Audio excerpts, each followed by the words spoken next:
யாரும் கொடுக்கப்பட்ட இந்த நேரத்தில் தேவனை குறித்து சில வேத வசனங்களை ஆராய தேவன் கொடுத்த தருணத்திற்காகவும் கிருபைக்காகவும் நன்றி செலுத்துகிறோம். யாவரும் தலைகளை தாழ்த்தி தேவனை நோக்கி பார்ப்போம். என்னை காண்பவரே, தீனம் காப்பவரே, ஆராய்ந்து அறிந்திருக்கின்றீர், சுற்றி சுற்றி சூழ்ந்து நிற்கின்றீர். என்னை ஆராய்ந்து அறிந்திருக்கின்றீர், சுற்றி சுற்றி சூழ்ந்து நிற்கின்றீர். நான் அமர்வதும் நான் எழுவதும் நன்றாய் நீ அறிந்திருக்கின்றீர். என்னை காண்பவரே, தீனம் காப்பவரே. நன்றி ஆண்டவரே. துதிக்கு பாத்திரம் துதியின் மத்தியில் வாசம் செய்கிறதான வல்லமின் தேவனே, உமக்கு நன்றி ராஜா. தர்மையானது நான் வேலையிலும் ஆண்டவரே, உடைய வேதத்தை குறித்து தானே காரியங்களை ஆராய்ந்து கொள்ளும்படியாக, அறிந்து கொள்ளும்படியாக ஆண்டவரே, இவைகளை நாங்கள் ஆண்டவர் விவரித்து பார்க்கும்படியாக நீர் தந்து தருந்திருக்காங்க. நன்றி செலுத்துகிறோம். வந்திருக்கிற ஒவ்வொருவரையும் உங்கள் கருத்தில் நாங்கள் ஒப்புக் கொடுக்குறோம். ஆண்டவரே, நீர் பாதுகாத்துக் கொள்ளுங்க. வர தடைப்பட்ட பிள்ளைகளையும் கொண்டு வந்து சேர்ப்பீராக. துதிகணம் எல்லாம் முக்கிய செலுத்துகிறேன். மிகப்பெரிய கிறிஸ்து கேட்கணும் நல்ல பிதாவே, ஆமென். இன்று நான் சிந்தனைக்காக தெரிந்து கொள்ளப்பட்ட காரியம் என்னவென்றால், கர்த்தருடைய சமூகத்தில் நாம் எச்சரிக்கையாக இருக்க வேண்டும். எச்சரிக்கையை குறித்து அநேக காரியங்கள் உலகம் நமக்கு கற்றுக் கொடுக்கிறது, உலகம் நமக்கு தெரிவிக்கிறது. ஆனால் கர்த்தருக்குள் நமக்கும் உள்ள காரியங்களில் எந்தெந்த காரியங்கள் நாம் எச்சரிக்கையாக இருக்க வேண்டும் என்பதை நம்ம பார்க்க நம்ம முக்கியமாக கடமைப்பட்டிருக்கிறோம். இந்த உலகத்தில் நம்ம பார்க்கும் பொழுது, ஒரு வானிலை அறிக்கை மூலமாக ஒரு மழை வருதுன்னு சொன்னால் எச்சரிக்கையாக இருங்கள்னு சொல்லி சில மணி நேரங்களுக்கு கொடுத்து இது வந்து காரியங்களை சொல்கிறாங்க. அது மாத்திரமல்ல, ஒரு வாகனத்தில் நம்ம போயிட்டு இருக்கிறோன்னா, அந்த ரோடு வேலை நடக்குதுன்னா அந்த இந்த இடத்துல எச்சரிக்கையாக இரு அப்படின்னு சொல்கிறாங்க. அதனால் உலக காரியங்களில் அநேக காரியங்களை குறித்து எச்சரிக்கையாருன்னு சொல்கிறாங்க. ஆனால் வேத வசனத்தில் கர்த்தர் எதை நம்ம எச்சரிக்கையாக இருக்க வேண்டும் என்று நமக்கு கற்றுக் கொடுக்குறார் என்பதை நம்ம பார்க்க கடமைப்பட்டிருக்கிறோம்.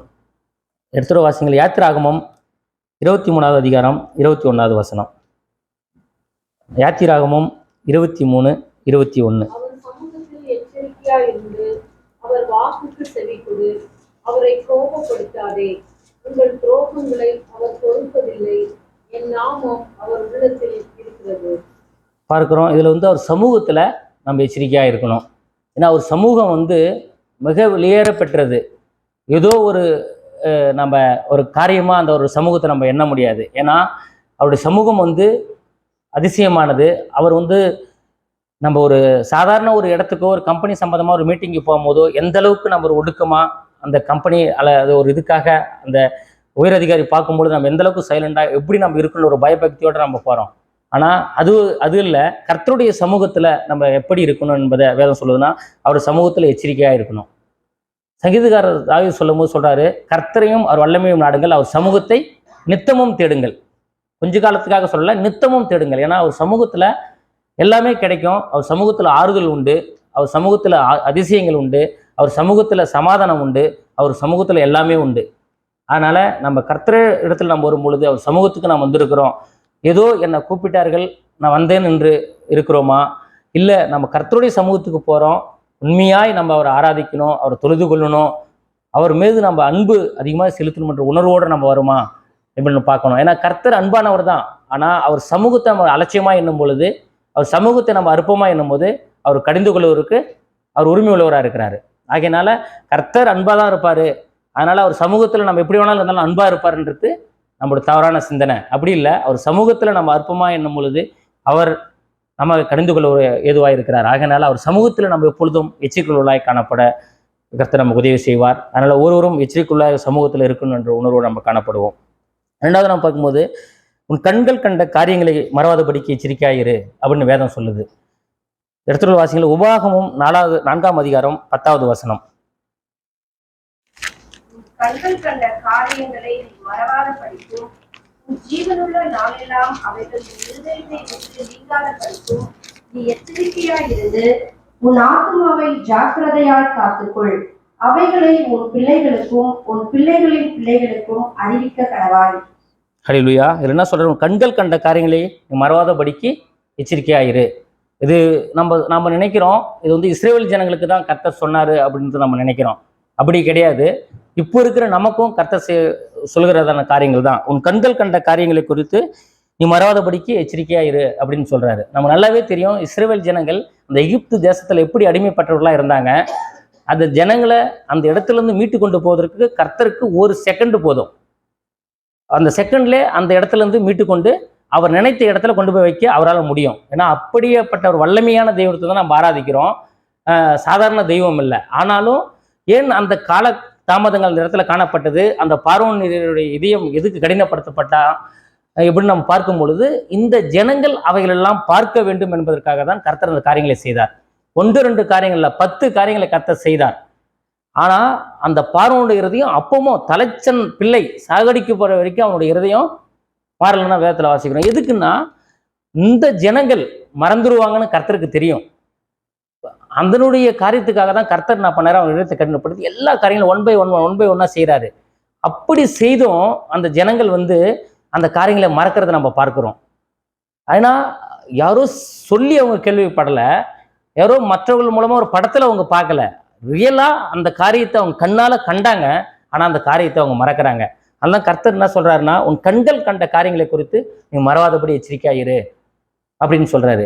ஏன்னா அந்த கண்கள் வந்து நம்ம காரியங்களை மறக்கும் பொழுது அது நம்மளுடைய இருதயத்துக்கு எப்படி காணப்படுதோ, ஆனா கர்த்தருடைய இதுக்கு அந்த அளவுக்கு ரொம்ப ஒரு கஷ்டமா இருக்கும். இப்படியாப்பட்ட காரியங்களை ஒரு மறந்துறாங்களே என்ற ஒரு வேதனை வந்து இருக்கும். அதனால அந்த காரியங்களை வந்து நீ கொஞ்ச நாளுக்காக இல்லை, உன் ஜீவனுள்ள நாளெல்லாம் அவைகள் உன் இருதயத்தை விட்டு நீங்காதபடிக்கு நீ எச்சரிக்கையாயிரு அப்படின்னு சொல்றாரு. ஏன்னா நம்முடைய ஆத்துமா வந்து எல்லா காரியங்களையும் மறக்கிறதா தான் காணப்படுது. ஏன்னா ஒரு காரியம் இன்னைக்கு நல்லது நடக்கும் பொழுது இதுக்கு முன்னாடி ஒரு நடந்த காரியத்தை நம்ம அற்பமா எண்ணி அதை மறந்துடுறவங்களால தான் நம்ம காணப்படுறோம். ஆனா கர்த்தர் என்ன சொல்றாரு? உன் கண்கள் கண்ட காரியங்களை நீ மறவாதபடிக்கு உன் ஜீவனுள்ள நாளெல்லாம் நீ எச்சரிக்கையாயிரு அப்படின்னு வேதம் சொல்லுது. ஆகையினால நம்முடைய வாழ்க்கையில கர்த்தர் அநேக அற்புதங்கள் அதிசயங்களும் செய்திருக்கிறாரு. இந்த இஸ்ரவேல் ஜனங்களுக்கு செய்தது மாத்திரம் அல்ல, அதை விட அநேக அற்புதங்களை நம்ம வாழ்க்கையில செய்திருக்கிறார். அந்த காரியங்களை நம்ம மறக்கிறவர்களாய் காணப்படுறோமா? அப்போ நாம் சிந்திக்க காரணப்பட்டுக்கிறோம். மறந்தோம்னா அதை விட வேற ஒன்றுமே இல்லை. ஏன்னா நம்முடைய தேவன் வந்து நமக்கு அநேக காரியங்களை ஒரு நாளும் செய்து கொண்டிருக்கிறார். அந்த காரியங்களில் நம்ம மறந்தாலும் ஆனால் அவர் ரத்தத்தையே சிந்தி நம்மளை மீட்டு எடுத்தார் இல்லையா? இந்த உலகத்துல எந்த தெய்வமும் தன் ஜீவனை கொடுத்து மீட்டதா சரித்திரமே நம்ம பார்க்க முடியாது. எந்த வரலாறுமே கிடையாது. ஆனா அவர் ஜீவனுள்ள தேவன், அவரே மனிதனா இறங்கி வந்து நமக்காக ரத்தத்தை சிந்தி நம்ம மீட்டு எடுத்தாரு. இந்த காரியங்களை குறித்து நம்ம மறந்தோம்னா எப்படி நம்ம வருங்காலத்துக்கு நம்ம தப்பித்து கொள்ள முடியும்? வாய்ப்பே இல்லை. அதனால கர்த்தருடைய சமூகத்தில் நம்ம வருகிற நாம, ஆண்டவரே உம்முடைய சமூகத்தில் நாங்கள் வந்திருக்கிறோம், அநேக காரியங்கள் நீங்கள் செய்திருக்கிறீங்க, இன்னமும் செய்ய போறீங்க, அதனால உங்களுக்கு நன்றி செலுத்தணும்னு சொல்லி நம்ம நன்றி உள்ளவர்களா எப்பொழுதும் அவரை துதிக்கிறவர்களுக்கு நம்ம கடமைப்பட்டவர்களா இருக்கிறோம். அல்லேலூயா. அதுக்கடுத்து யோசுவா 23வது அதிகாரம் 11வது வசனம். தேவனிடத்துல அன்பு கூறுவதில் நம்ம எச்சரிக்கையா இருக்கணும். முக்கியமா நம்ம இதை பார்க்க வேண்டியது இருக்குது. ஆகையால் உங்கள் தேவனாகிய கர்த்தரில் அன்பு கூறும்படி உங்கள் ஆத்துமாக்களை குறித்து மிகவும் எச்சரிக்கையாயிருங்கள். பாருங்க, ஆகையால்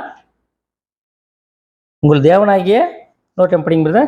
ஆகையால் உங்கள் தேவனாகிய கர்த்தரில் அன்பு கூறும்படி உங்கள் ஆத்துமாக்களை குறித்து மிகவும் எச்சரிக்கையாயிருங்கள். பாருங்க, ஆகையால் தேவனாகிய கர்த்தரிடத்தில் அன்பு கூடி மிகவும் எச்சரிக்கையாயிரு. அன்பு பார்த்தீங்களா? இந்த அன்பு வந்து இந்த அன்புக்கு ஒரு அளவே இல்லாதது, ஈடு இணை இல்லாதது. ஆனா அவரிடத்துல அன்பு கூறுவருக்கு எச்சரிக்கையாயிரு அப்படின்னு சொல்லுது. ஆனா எச்சரிக்கை என்பது என்ன? எப்படி? நம்ம தேவன் கொடுத்த ஆத்துமா, தேவன் கொடுத்த சரீரம், தேவன் கொடுத்த இந்த ஜீவன் வந்து நம் தேவன் ஆண்டவராக இயேசு கிறிஸ்து மட்டும் நம்ம அவரை மனதார ஏற்றுக்கொண்டு உள்ளத்தோடு அன்பு செலுத்தினாதான் அந்த அன்பு முழுமையானதாய் காணப்படும். வேதத்திலையும் சொல்லுது, ஒரு வேலைக்கு 2 எஜமானுக்கு ஊழியம் செய்ய முடியாது. ஏன்னா நம்மளுடைய இதுவும் அதே மாதிரிதான். ஒரே ஒரு கான்செப்ட்ல கர்த்தராகிய இயேசு கிறிஸ்து நமக்காக வந்தார், ரத்தம் சிந்தினார், நம்மளை மீட்டு எடுத்தார். அவர் எப்பொழுதும் நம்ம மீது நம்மளுடைய இதயத்துல ஆவியானவராக இருக்கிறார். ஆனா தேவனை தேடுகிற ஒருவன் உண்டோ என்று பரலோகத்திலிருந்தும் மனுபுத்திரை கண்ணோக்கி பார்க்கிறேன் என்ற உணர்வு நம்ம முக்கியமாக காணப்பட வேண்டும். அதனால தேவனிடத்துல அன்பு கூறுவதில் நம்ம மிகவும் எச்சரிக்கையாக இருக்கணும். நம்ம ஒரு சகோதரருக்குள்ள ஒரு அன்பு வச்சிருக்கிறோம், அந்த சகோதரருக்குள்ள ஒரு ரிலேஷன்ஷிப்பே இருக்கும்போது இன்னொரு சகோதரர் நமக்கு வந்து பழகிறாருன்னும் போது இந்த இடத்துல நம்ம உள்ள ரிலேஷன்ஷிப்பை கொஞ்சம் குறைஞ்ச அந்த பக்கத்தில் நம்ம ரொம்ப ரிலேஷனாக இருக்கும்போது அவர் எந்த அளவுக்கு பாதிக்கப்படுறாரு. ஆனால் அவர் வந்து ஏதோ ஒரு பேச்சளவில் தான் நம்மளுடைய ரிலேஷன்ஷிப் இருக்கும். ஆனால் அவரே இந்த அளவுக்கு ஃபீல் பண்ணும்போது அவர் ரத்தத்தையே கொடுத்து நம்மளை மீட்டு எடுத்தார் இல்லையா. அது வேற ஒரு ஆளை அனுப்பியோ வேற ஒரு ரத்தத்தை கொடுத்தோ அவர் வந்து செய்யலை. ஆனால் அவர் ரத்தத்தை கொடுத்தாரு. அப்பனால அவருக்கு நம்ம அன்பு செலுத்துறதுல குறைவில்லாதபடி அன்பு செலுத்தணும். ஏன்னா அன்பு செலுத்த நம்ம கடமைப்பட்டிருக்கிறோம். அவர் நம்மள அன்பு செலுத்துங்கன்னு நம்ம வந்து சாதாரணமாக கேட்கல. ஆனால் அவர் நமக்கு ஜீவனை கொடுத்ததுனால அது மாத்திரமல்ல, நம்மளை செம்மையானோட தானே படைத்தார். ஆனாலும் மனிதன் பாவம் செய்த பொழுதும் அவர் மீண்டும் இறங்கி வந்து இந்த ஜனங்கள் மீண்டும் ரட்சிப்புக்குள்ளாக வர வேண்டும் என்று அவர் ரத்தத்தை சிந்தி மீட்டெடுத்ததுனால என்னிடத்துல அன்பு கூறுங்கள் என்று சொல்றாரு. ஆனால் அவரிடத்துல அன்பு கூறுவதில் நம்ம எச்சரிக்கையாக இருக்கணும். எச்சரிக்கை என்பது சாதாரண வார்த்தை இல்லை. எதற்காக சொல்றாங்க? அப்போ எச்சரிக்கை பண்ணும்போது அவனோட அன்பு வேற இடத்துல சிதறப்படுதா, வேற இடத்துல மாற்றப்படுதா? அப்புறம் நம்ம அன்பு தேவனிடத்துல முழுமையா இல்லை. ஆகையினாலதான் இது குறித்து எச்சரிக்கையா இரு அப்படின்னு வேதம் சொல்லுது என்பதை நம்ம சிந்திக்க கடமைப்பட்டிருக்கிறோம். ஹல்லேலூயா. அதனால எரேமியா 14வது அதிகாரம் 22வது வசனம். அதுக்கடுத்து சொல்ல ஓய்வு நாளை குறித்து எச்சரிக்கையாயிரு. எரேமியா 17:22.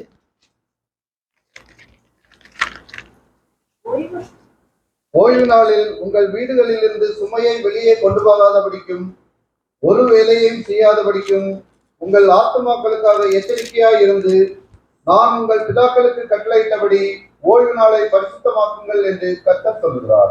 இதுல பாருங்க, ஓய்வு நாளை குறித்து எச்சரிக்கையா இருங்கன்னா ஒரு வேலையும் நீ செய்யாத, மற்ற 6 நாள் நீ வேலை செய். ஏன்னா அது உனக்கான நாள். ஏன்னா வேலைகள் செய்யும் போது உனக்கு இழப்புகள் வரும், வேலை குறித்தான சிந்தனைகள் உனக்கு அதிகமாக சிதறடிக்கப்படும், முழு கவனத்தையும் நீ செலுத்த முடியாது.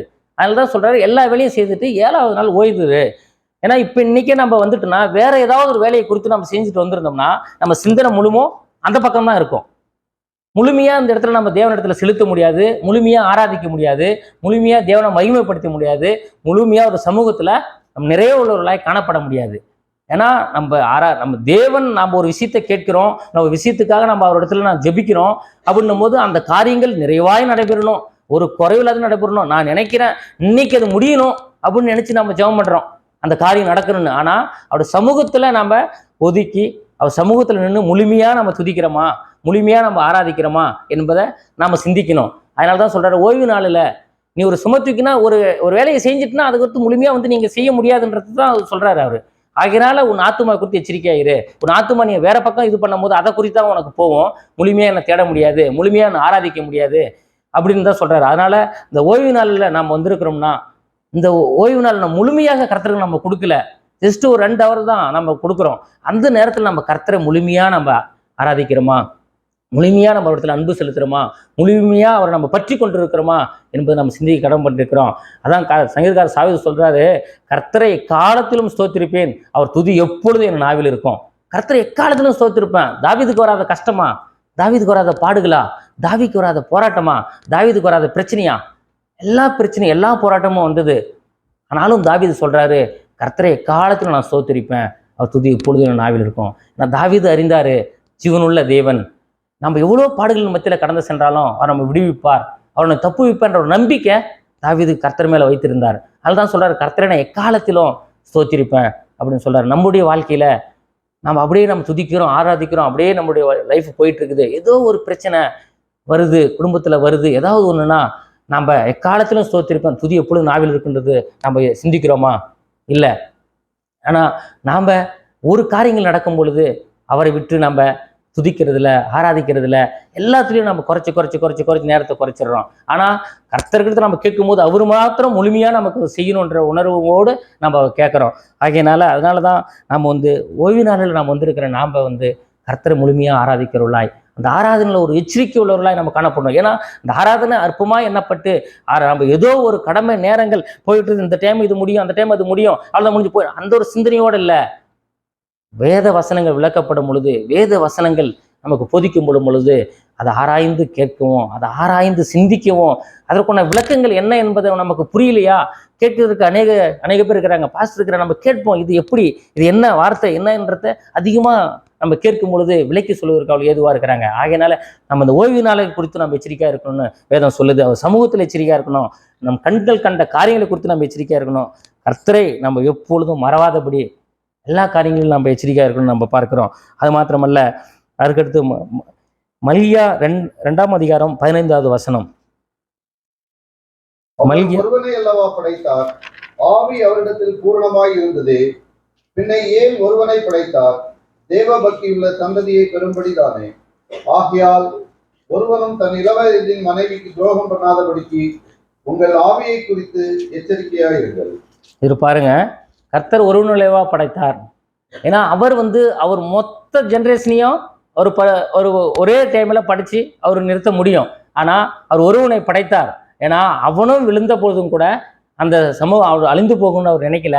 ஆனாலும் அவர் இறங்கி அவர் நம்மளை மீட்டு எடுத்தார் என்பதை நம்ம பார்க்குறோம். இதனுடைய இது பார்க்கும் பொழுது நம்ம ஆவிக்குரிய வாழ்க்கையில் நம்ம எடுக்கும் பொழுது நம்முடைய மனைவி கர்த்தர் நம்ம கொடுத்துருக்கிறாரு. மனைவிக்கு நம்ம துரோகம் பண்ணக்கூடாது. ஏன்னா நம்ம இளவயதின் மனைவிக்கு துரோகம் பண்ணாதபடி எச்சரிக்கையாக வேதம் சொல்லுது. நமக்கு கர்த்தர் ஒன்று கொடுத்துருக்கிறார், அதை தான் நம்ம பார்க்க வேண்டும். அதற்கு இடையாக எந்த விதத்திலிருந்தும் நமக்கு ஒரு சப்போர்ட்டிங் எந்த ஒரு இது வந்தாலும் அதை நம்ம சார்ந்து போனோம்னா நம்ம அதுக்கு துரோகம் பண்ணவர்களாக தான் காணப்படுறோம். அதே போல் வேத வசனத்தின்படி நம்ம பார்க்கும் பொழுதும் ஆண்டவராகிய இயேசு கிறிஸ்து நமக்காக இறங்கி நமக்கு ஜீவனை கொடுத்திருக்கிறார்.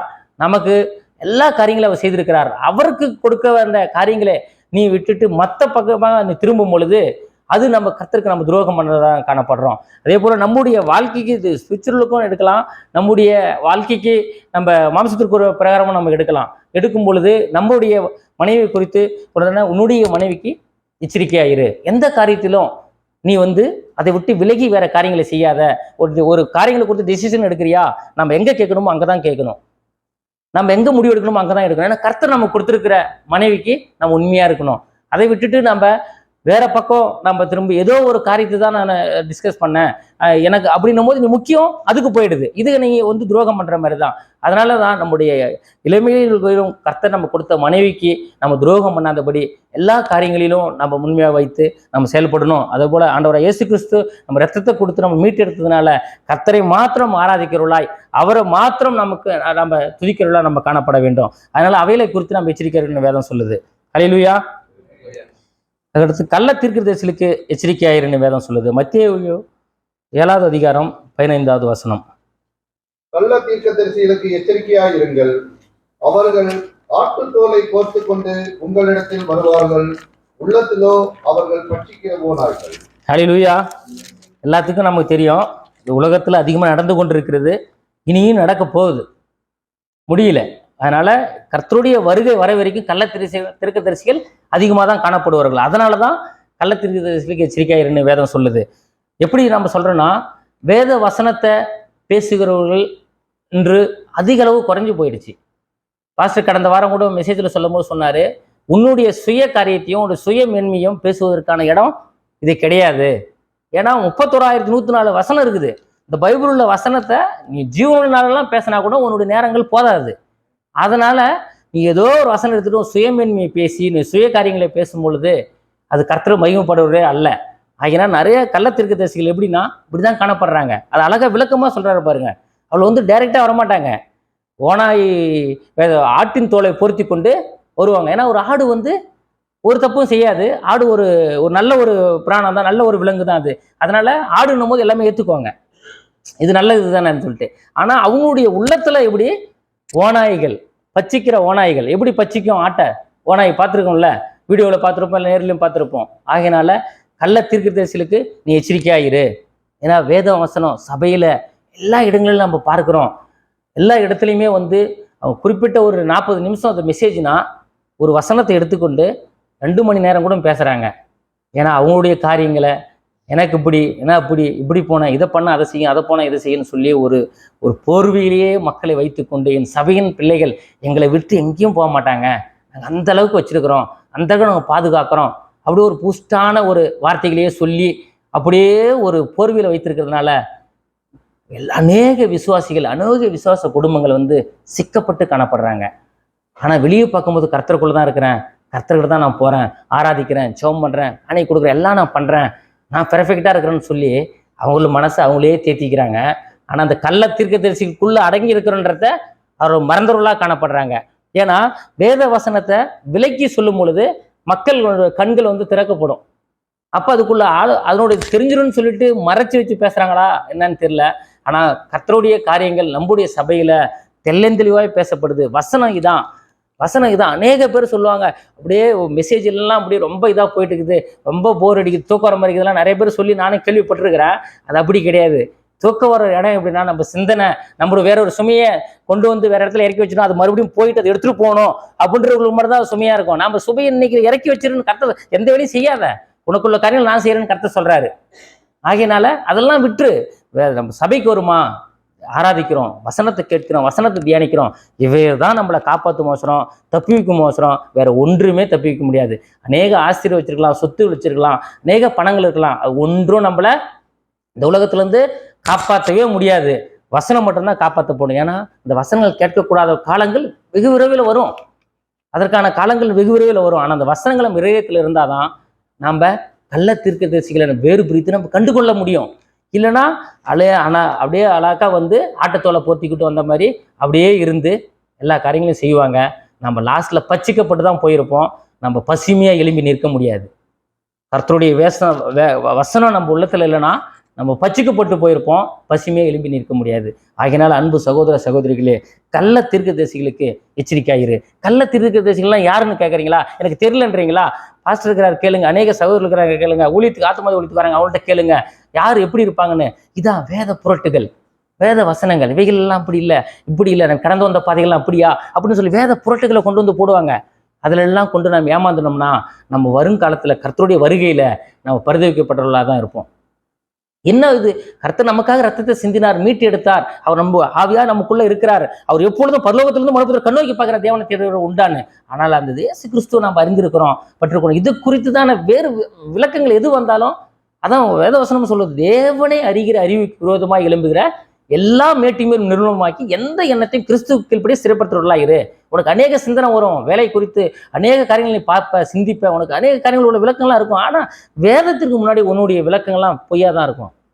ஆனால் உன்னுடைய ஞானத்தோடு நீ தேடனா ஒன்றுமே இதை கண்டுகொள்ள முடியாது.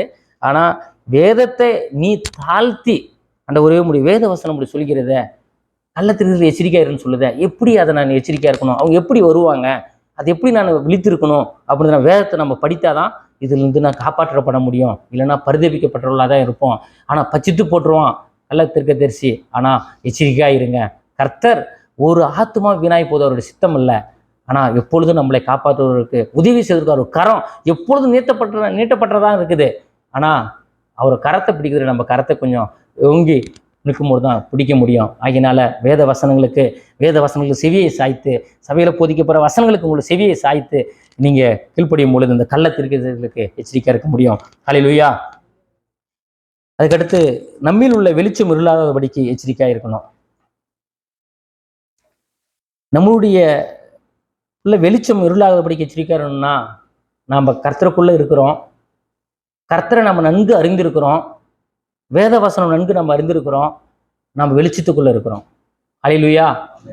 இந்த வெளிச்சத்துக்கு ஆப்போசிட்டு இருள்னு ஒன்று இருக்குது.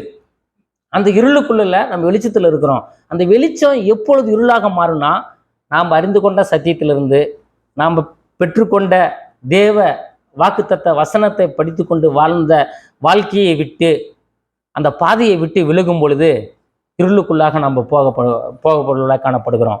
ஆகினால நம்ம வெளிச்சத்தில் இருக்கிற நம்மில் உள்ள வெளிச்சம் இருளாகாதபடிக்கு எச்சரிக்கையாக இருக்கணும். ஒரு வெளிச்சம் வந்ததுன்னா இருள் இருந்துதான் வெளிச்சம் வந்தது, மறுபடியும் அந்த வெளிச்சம் இருளாகுவதற்கு ரொம்ப நாட்கள்லாம் தேவையில்லை, ரொம்ப வருஷங்கள்லாம் தேவையில்லை. சரிங்களா? அதுவும் இன்னைக்கு நான் வெளிச்சத்தில் இருக்கிறேன்னு சொல்லி மார்பை தட்டி அப்படி நிற்கிறதுலாம் கிடையாது. ஒரு செகண்டு போதும் இருள் ஒன்று சூழ்ந்து கொள்ளும். ஏன்னா வேத வசனத்தை குறித்து நம்மளுடைய சிந்தனைகள் மாறும் பொழுது, வேற ஒரு உபதேசத்துக்குள்ளாக நம்ம கடந்து போகும் பொழுது இருள் நம்ம தானாகவே சூழ்ந்து கொள்ளும். ஹல்லேலூயா. ஆகையினால நம்ம செபிக்கும் பொழுது, ஆண்டவரே எனக்குள்ள நீ வெளிச்சத்தை கொடுத்திருக்கிறீங்க, இந்த இருள் ஆண்டவரே என்னிலிருந்து அப்பா ஆண்டவரே இந்த வெளிச்சம் என்னிலிருந்து விலகாதபடி ஆண்டவரே நீ என்னை பாதுகாத்து கொள்ளுங்க. என்னுடைய நடக்கையில, என்னுடைய வார்த்தையில, என்னுடைய பேச்சில, என்னுடைய சிந்தனையில எந்த விதத்திலும் இருள் என்னை சூழ்ந்து கொள்ளக்கூடாது. நீர் கொடுத்த இந்த வெளிச்சத்தில், நீர் கொடுத்த அந்த பாதையில் நான் ஓடி வர வேண்டும் என்று நாம் எப்பொழுதும் எச்சரிக்கையுள்ளவர்களாக காணப்படணும். ஏன்னா அவர் ஒளியாக இருக்கிறார். அவர் தொழுது கொள்ளுகள் யாவரும் ஆவியோடும் உண்மையோடும் தொழுது கொள்ள வேண்டும். ஆகையினால நம்மளுடைய உள்ள வெளிச்சம் இருளாகாதபடிக்கு நாம் எச்சரிக்கையுள்ளவர்களாக காணப்பட வேண்டும். ஹல்லேலூயா. அடுத்து லூக்கா 17வது அதிகாரம் 3வது வசனம். லூக்கா 17:3. உங்களை குறித்து எச்சரிக்கையாயிருங்கள். உன் சகோதரன் உனக்கு விரோதமாய் குற்றம் செய்தால் அவனை கடிந்து கொள். அவன் மனஸ்தாபப்பட்டால் அவனுக்கு மன்னிப்பாயாக. பாருங்க, மன்னிப்பதில் நம்ம எச்சரிக்கையா இருக்கணும். நம்ம குடும்பத்துல சகோதரர்கள் உண்டு, எல்லாத்துக்கும் சகோதரர்கள் உண்டு. ஏதோ ஒரு காரியங்களை குறித்து நமக்கு ஒரு தீங்கா செய்திருப்பாங்க, தீங்கா ஏதோ காரியங்களை பண்ணியிருப்பாங்க. அதை நம்ம மனதில் வைத்துக்கொண்டு அவர்களை மன்னிப்பதற்கு நம்ம மனதில் இல்லாமல் இருந்தோம்னா கர்த்தர் அதை மனஸ்தாபப்படுகிறார்கள் அந்த காரியங்களை. ஏன்னா அந்த சகோதரனை மீண்டும் இறங்கும் பொழுது, மனஸ்தாபப்படும் பொழுது நீ அதை மன்னித்துட்டு தான் கர்த்தர் சொல்றாரு. நான் மன்னிக்க மாட்டேன், எனக்கு அவ்வளோ பெரிய துரோகம் பண்ணியிருக்கிறான் அப்படின்னு சொன்னா கர்த்தர் நம்ம மன்னிப்பதற்கும் அப்படிதான் சொல்லுவர்களாக இருக்கிறார். ஏன்னா கர்த்தர் சொல்றாரு, உன் அக்கிரமங்களை நான் கிருபியாய் மன்னித்து உன் பாவங்களை நினையாமல் இருப்பேன்னு சொல்றாரு. உன் அக்கிரமங்களை நான் கிருபியாய் மன்னிக்கிறேன்றாரு. மன்னிக்கிறது மாத்திரமல்ல, நினைக்கவே மாட்டேன்னு சொல்றாரு. நம்மளுடைய காரியங்கள்ல நம்ம யாராவது அப்படி காணப்படுறோமா நம்ம சிந்தித்து பார்க்க வேண்டும். ஏதோ ஒரு காரியம்தான் சகோதரனோ, ஏதோ ஒரு காரியம் தான் உடன் வேலைக்காரரோ, ஏதோ ஒரு காரியம்தான் உறவுகள் மத்தியிலோ நடந்திருக்கோம். ஆனால் அதை மன்னிப்பதற்கு மனதில்லாதபடி அதை மனதில் வைத்து கொண்டு ஒரு கர்வத்தோடு நம்ம காணப்படுறோம். அப்படி இருக்கும் பொழுது நாம் செய்கிற தப்பிதங்களை மன்னித்திரு ஆண்டவரேன்னு நம்ம எப்படி நம்ம கேட்க முடியும்? நமக்கு விரோதமாக சகோதரன் செய்த ஒரு தப்பிதை நம்ம மன்னிக்கலன்னா கர்த்தர் நம்ம மன்னிக்கிறான் என்பதை நம்ம எப்படி உரிமையாக அவரோட கேட்க முடியும்?